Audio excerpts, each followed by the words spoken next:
Instagram have just released a new feature for Reels called Add Topics.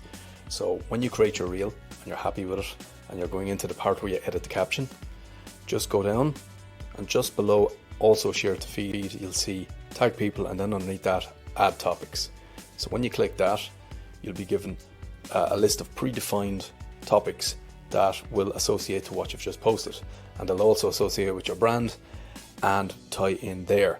So if your post is about fashion and beauty, you can put in very specifically what you're talking about in your reel. This is a great way for Instagram to segment its categories and to really cater its content specifically. You must note though that you can only pick one area of speciality. So for example, I've picked fashion and beauty here, but I can't pick animals or I can't pick transportation. You have to stay within the one area that you pick. And there's quite a few to pick from, so well worth adding one or two when you do create your reel.